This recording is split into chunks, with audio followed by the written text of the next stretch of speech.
ফুলে ফুলে পৰি পখিলা উৰে ফুলৰ পাহিত পৰি ফুলৰ মৌ চুহে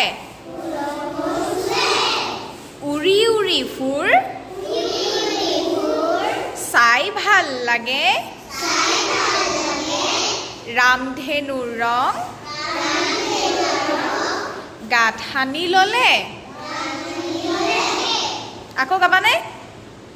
আকৌ কবিতাটোৰ নাম কি পখিলা ফুলে ফুলে পৰি পখিলা উৰে ফুলৰ পাহিত পৰি ফুলৰ মৌ চুহে উৰি উৰি ফুৰ চাই ভাল লাগে ৰামধেনু ৰং গাত সানি ল'লে